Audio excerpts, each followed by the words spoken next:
Hi everyone, स्वागत है आपके अपने चैनल सरकारी नौकरी में। तो नतीजा सहायक अध्यापक भर्ती परीक्षा में आज इलाहाबाद हाईकोर्ट के लखनऊ खंडपीठ में जो उत्तरमाला उत्तर कुंजी को लेकर के विवाद चल रहा था 4 प्रश्नों को लेकर के, वह अब समाप्त हो गया। आज की सुनवाई यहीं पर समाप्त हो गई। तो बने रहिए वीडियो के एंड तक, जानिए सब कुछ क्या कुछ हुआ फैसले में। तो आपको बता दें कि जो 4 क्वेश्चन को लेकर के सुनवाई लगातार कई दिनों से चल रही थी और डेट पर डेट पड़ता चला जा रहा था।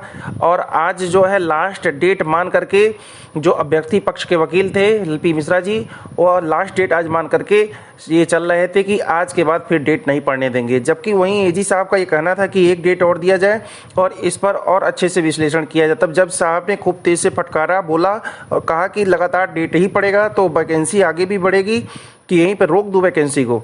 तब दोनों पक्ष के लोग शांत हुए कि वैकेंसी को मत रोकिए, काफ़ी लोगों का इसमें नुकसान हो जाएगा।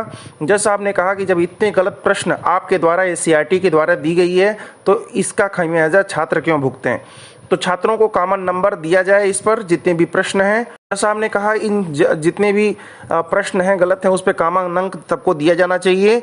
ऐसा विचार विमर्श चल रहा था। फिलहाल फैसला जो है सुरक्षित कर लिया गया है, अभी फैसला नहीं सुनाया गया है। फैसला सुरक्षित कर लिया जाता है, फिर शाम को 6 बजे के बाद लगभग उसकी टाइपिंग वगैरह होती है, फिर वह पब्लिश होता है, तब जाकर किसी को फैसला जो निकला हुआ है उसको कोई पा सकता है, उसके पहले किसी को नहीं मिलता है। तो जो लंबी बहस चली आज एजी साहब एलपी मिश्रा में, वो यह चली कि जो गोरखनाथ को लेकर के प्रश्न विवादित था, काफ़ी लंबा मुद्दा था। फिर वहीं डॉक्टर राजेंद्र प्रसाद वाले क्वेश्चन पर लंबा बहस चला, क्योंकि 2 क्वेश्चन ऐसे थे जिनको डिलीट करने की लगातार मांग चल रही थी। जैसे कि राजेंद्र प्रसाद वाला जो प्रश्न था संविधान वाला, जो सत्यनारायण सिन्हा से रिलेटेड था, उस प्रश्न को, और एक प्रश्न और था उसको लेकर के 2 क्वेश्चन को डिलीट करने की और बाकी 4 क्वेश्चन को कॉमन नंबर देने की मांग चल रही थी लगातार। वहीं एजी साहब की तरफ से इस मांग का विरोध किया जा रहा था।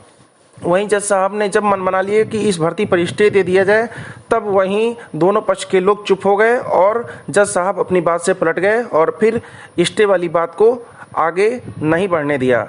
उनका बस यही कहना था कि अगर आप लोग इसी तरह विवाद आपस में करते रहेंगे तो हम भर्ती प्रक्रिया पे स्टे दे देंगे, फिर सबका नहीं नुकसान होगा। तो किसी तरह का नुकसान ना होने दिया जाए।